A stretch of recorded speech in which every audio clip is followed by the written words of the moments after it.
le taux de participation est contrasté dans notre région. On commence par les Bouches-du-Rhône.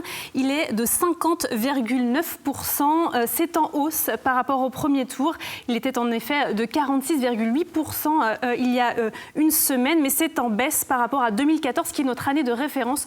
Nous ne prenons pas 2020 car c'était une année spéciale avec la crise du Covid-19. On continue avec le Vaucluse. Le taux de participation est de 53%. Il est en baisse par rapport au premier tour, une forte baisse. Il était de 58%. Il est également en forte baisse par rapport à 2014. Dans le Var, le taux de participation est de 55,4%. Il est sensiblement identique au premier tour. C'était 55,4%, mais c'est moins qu'en 2014. Dans les Alpes de Haute-Provence, le taux de participation est de 58,9%.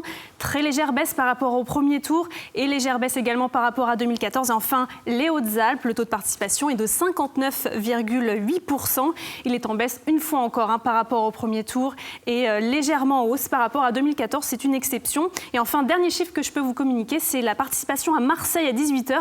Elle est de 50,4%. C'est 3 points de plus par rapport au premier tour. On était à 46,9%.